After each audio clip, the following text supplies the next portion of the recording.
Maxwel Hyun was a man who ruled Seoul with a whisper and a blade. He married Mariah, a waitress struggling to pay her tuition, just to prove he could own something pure. For 3 years, he kept her in a gilded cage, mocking her heritage and her poverty. But tonight, at the Global Summit, the seats aren't for the mafia. They are for the Adisa family, the secret owners of the world's gold. And as the most powerful men on earth bow to the woman Maxwel just divorced. He realizes he didn't just lose a wife, he lost his empire. Maxwel Hyun ruled Seoul with a blade and a cold smile, believing he could own anything, including people. As the dragon of the underworld, he sought a new trophy to polish his image and found Mariah, a brilliant black student working double shifts at a greasy diner. To Maxwel, she was merely dirt to be bought and broken. He married her, locked her in a gilded cage, and spent 3 years mocking her past, never realizing that the woman he called a simple waitress was actually a financial genius operating in the shadows. While Maxwel bragged about his power, Mariah was quietly dismantling his empire, waiting for the perfect moment to reveal her true identity as the secret heiress to the world's largest gold reserve. The stage was set for a humiliation he would never recover from, a lesson that some crowns are forged, not given. Maxwel Hyun lived in a world of shadows and silk. At 40, he was the undisputed dragon of the Korean underworld. His office, located on the 88th floor of the Hyun Tower, overlooked a city that paid him tribute in blood and interest. Maxwell's life was an exercise in absolute control. He moved with a terrifying grace, his presence enough to silence a room. His lieutenants, Michael and Thomas, were his hands. Michael, the brutal enforcer, and Thomas, the genius strategist. "The merger with the Rossi family is stalled," Thomas noted, looking at a holographic display. "They think you're too unstable, Maxwel. They want to see a man with a legacy, not just a killer." Maxwel smirked, swirling a glass of 30-year-old whiskey. "Then I'll give them a legacy. I'll find the most unlikely woman in the city. I'll marry her, mold her, and show the world that I am a god who can create a queen from nothing." He stood by the giant window and looked at the lights of Seoul below him. To Maxwel, the city was just a game board, and the people were his pieces. He did not want a wife because he was lonely. He wanted a wife because it was a smart business move. He needed someone who would look perfect in photos but never talk back. He needed a woman who would be so thankful for his money that she would do exactly what he said. "Michael, get the car ready," Maxwel commanded. "We are going to the parts of town where people are desperate. I want to find someone who has no family, no money, and no hope. When I pull her out of the mud, the Rossi family will see me as a hero. They will think I am a stable man who can build something beautiful from the trash." Michael nodded and checked his watch. He knew his boss was serious. When Maxwel set his mind on a goal, he never stopped until he won. They left the tall, shiny tower and drove into the dark, rainy streets. The car moved quietly through the narrow alleys where the neon signs flickered and died. Maxwel watched the sidewalks closely. He was looking for someone he could own. He wanted a person he could fix and use like a tool. He didn't know that tonight, his search for a nobody would lead him to the one person who could actually see through his mask. He thought he was the predator, but he was about to meet his match. It was a Tuesday night, smelling of wet asphalt and jazz. Maxwel stepped into a small, tucked-away diner called the Blue Note. The air inside was warm and thick with the scent of old grease and cheap coffee. That's where he saw her. Mariah was 27, a black student working double shifts to cover her doctoral tuition in international finance. She was beautiful, but it was a quiet, exhausted beauty. She moved with a dignity that didn't belong in a grease-stained diner. Maxwel watched her from a corner booth. She worked hard, carrying heavy trays and wiping down tables, but her head was always held high. She did not look like someone who belonged in a place this broken. To Maxwel, she looked like the perfect project. She was exactly what he was looking for, someone smart enough to play a part, but poor enough to be bought. The piece of the diner was broken when Michael tried to push past her to get to the counter. He was used to people jumping out of his way, but Mariah didn't flinch. She stood her ground, tray in hand, and looked Michael right in the eye. "The floor is wet, sir," she said calmly. "If you rush, you'll fall, and I don't have time to clean up your ego." Michael bristled, reaching for his jacket, but Maxwel raised a hand to stop him. Maxwel was captivated. It wasn't love, it was the thrill of a hunter finding a rare prey. He saw a woman he could break and rebuild. He liked that she had a spark of fire because it would be more satisfying to put it out. He didn't speak to her that night. Instead, he sent Thomas to find out everything about her. He learned about her mountain of student loans and her dreams of finishing her degree. He knew exactly which strings to pull. Within a month, Maxwel had paid off all her debts. He appeared like a hero in a dark suit, offering her a life she only saw in movies. Mariah was smart, but the pressure of being poor was heavy. She saw a way out, and he saw a way in. Within 3 months, they were married in a ceremony that was more like a business deal than a wedding. Maxwel smiled for the cameras, feeling proud of his new trophy. He thought he had saved a girl from the mud, but he was really just adding a new piece to his game. 3 years passed like a slow, cold dream. To the rest of the world, Maxwel Hyun was a family man, but inside the walls of his secondary estate, the marriage was nothing but a lie. The house was beautiful, filled with gold clocks and silk rugs, but for Mariah, it was a cage. Maxwel kept her hidden away from his real life. He never took her to the grand galas or introduced her to his powerful business partners. To him, she was just a trophy meant to stay on a shelf, gathering dust, until he wanted to show her off. Maxwel took every chance he could to mock her past. He hated seeing her with her nose in a book. "Why do you keep those old books, Mariah?" he would ask with a cruel laugh. "You are a Hyun now. You don't need to study or worry about finance. You just need to look pretty and stay silent. Your only job is to reflect my success." He wanted her to forget the girl who worked in the diner, but Mariah had a memory like steel. While Maxwel treated her like she was empty-headed, Mariah stayed quiet. She watched and she listened. Every time he raised his voice on a phone call or left a file open on his desk, she learned something new. When the house was dark and Maxwel thought she was sleeping, Mariah was awake. She would sit in the glow of her laptop, her fingers flying across the keys as she monitored the global markets. She used the skills from her doctoral studies to look deep into the Hyun Group's numbers. While Maxwel bragged about his power, Mariah saw the truth. She saw the cracks in his empire that he was too arrogant to notice. She saw where he was losing money and where his enemies were starting to circle. Maxwel thought he had bought a helpless waitress, but he had actually brought a financial genius into his home. She wasn't just his wife. She was becoming the silent ghost in his machine. As she tracked the falling stocks and the risky deals, she realized that the cage he built for her was starting to rust. Maxwel felt safe because he thought he was the only one with power, but Mariah was slowly gathering a fortune of her own in the shadows.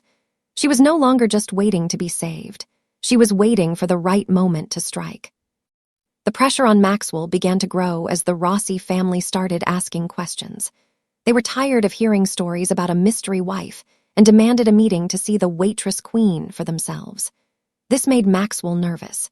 He was afraid that Mariah would say the wrong thing or act too common, so he decided he needed to break her spirit once and for all.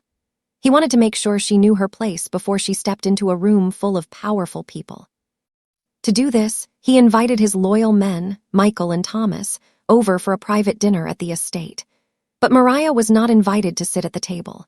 Instead, Maxwel forced her to change out of her silk dress and put on her old, faded waitress uniform from the Blue Note. He made her carry the heavy plates and pour the drinks while he and his friends sat back and watched. "Look at her," Maxwel laughed loudly, waving a sharp steak knife toward his wife. "You can take the girl out of the diner, but you can't take the diner out of the girl. Even in this mansion, she still looks like she is waiting for someone to order a burger. She still thinks she's working for tips." Thomas looked away, feeling a bit uncomfortable, but Michael leaned into the joke. He waited until Mariah was reaching over to clear a plate, then he tilted his hand. He intentionally dropped a full glass of dark red wine right onto Mariah's white apron. The liquid splashed everywhere, staining the fabric like a deep wound. "Oops," Michael sneered with a fake smile. "I guess I'm a bit clumsy tonight. Clean that up, Your Highness. Don't just stand there." Maxwel expected Mariah to burst into tears or run away in shame. He wanted her to feel small, but Mariah did not cry. She stood perfectly still as the wine dripped down her apron and onto the floor. Slowly, she looked up at Maxwel. Her eyes were not filled with sadness. They were filled with a cold, terrifying clarity that made the room go quiet. "You think this uniform is my shame, Maxwel?" she asked, her voice steady and calm. "It's not. It is yours. This uniform is a reminder that you never truly saw me. You never cared who I was or what I could do. You only saw a mirror of your own vanity. You didn't marry a woman, you married an idea of yourself. And that is why you will never see what is coming next." She didn't wait for him to yell. She turned and walked out of the room with her head held high, leaving the three men sitting in a silence that felt heavier than the storm outside. Maxwel tried to laugh it off, but for the first time, he felt a shiver of fear. He realized that the woman in the stained apron was far more dangerous than the queen he had tried to create. The night of the Global Founders Summit finally arrived. This was the most famous and expensive event in the world. Maxwel had spent months trying to get an invite on his own, but he was denied.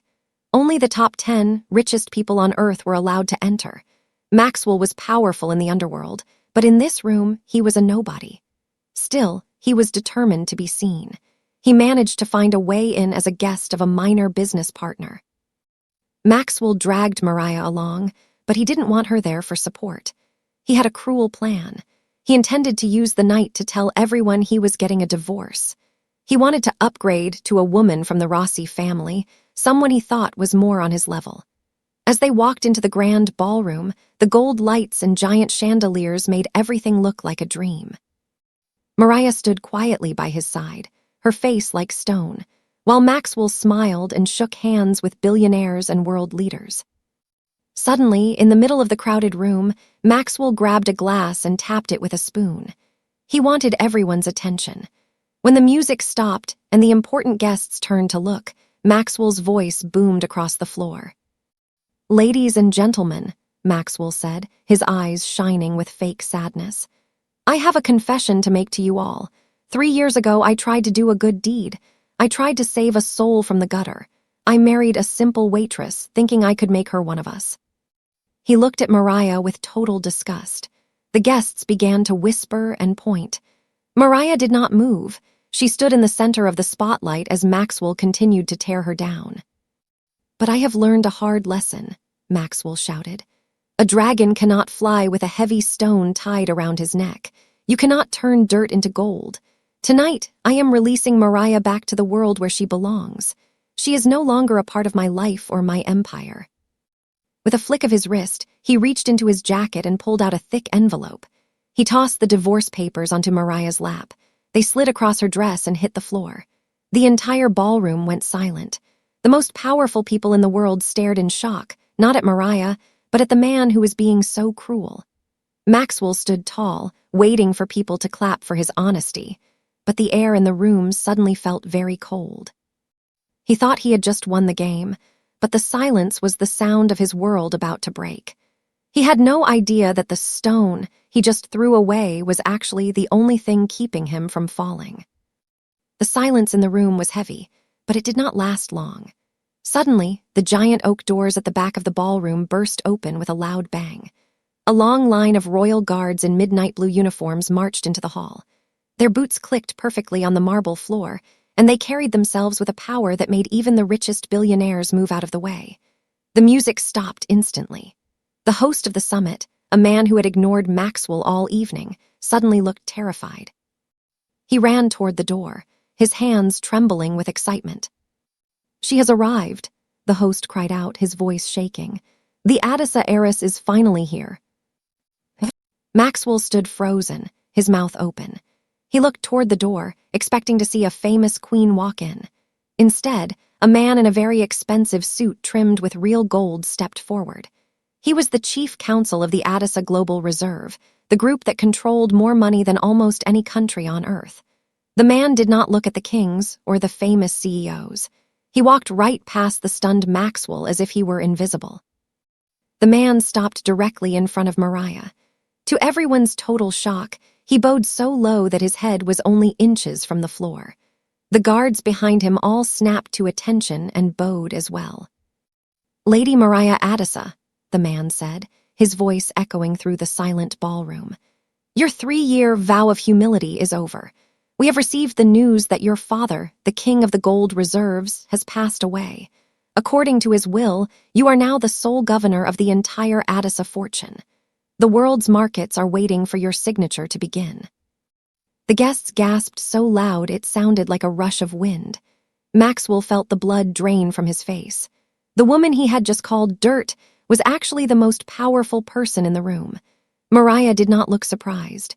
She stood up slowly, her eyes flashing with a light that Maxwel had never seen before. She looked down at the divorce papers resting on her lap. With a calm smile, Mariah picked up the thick stack of papers.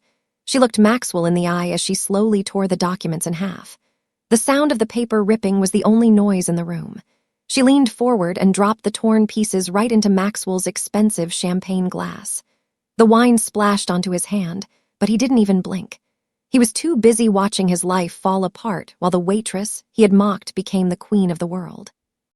"Maxwel," Mariah said, and her voice sounded louder than ever in the quiet room.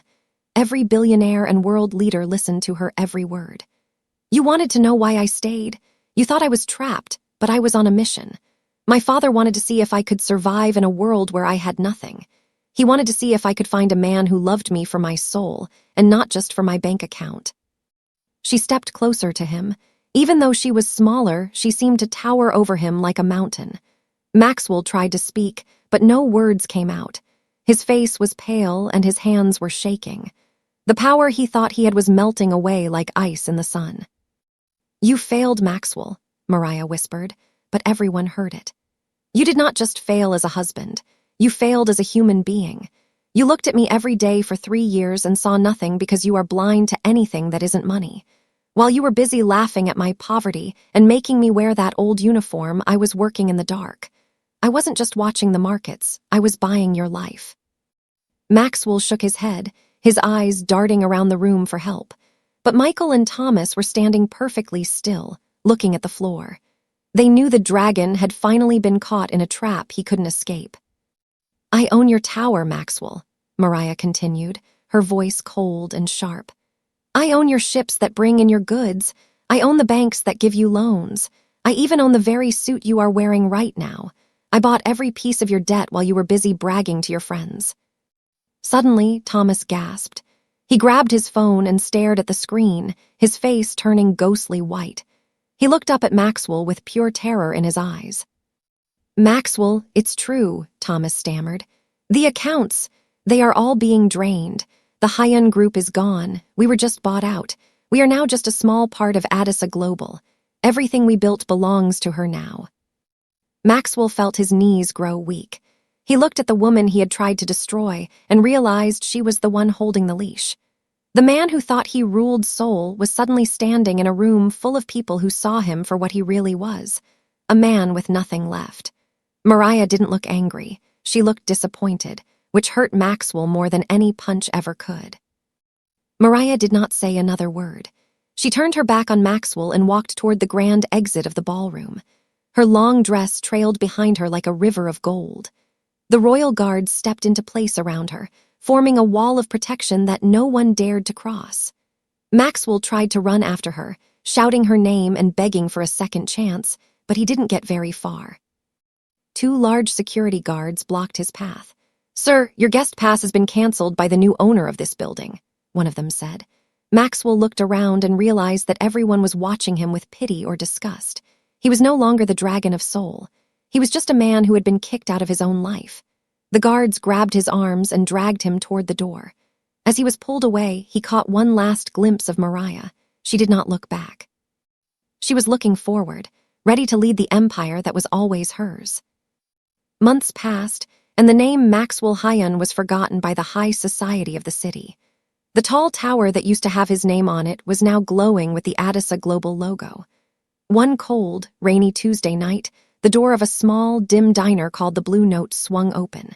Inside, a man sat at a small table, but he wasn't there to eat. He was wearing a stained, cheap apron and holding a dirty cloth. It was Maxwel. His expensive suits were gone, replaced by old clothes that smelled of grease and dish soap. He moved slowly, his back aching from a long shift of serving coffee and cleaning up spills. He spent his days working for tips, struggling to pay for a tiny room in a part of town he used to look down on. Every time a customer was rude to him, he remembered how he used to treat Mariah. He was finally living the life he had mocked for so many years. They say a king is only as strong as his foundation. Maxwel Hyun built his world on pride and mirrors, things that break easily when the truth hits them. Mariah Adisa built hers on gold and the truth of who she really was. She didn't need a man to give her a title or a crown. In the end, the waitress didn't just get the crown, she was the one who had forged it all along.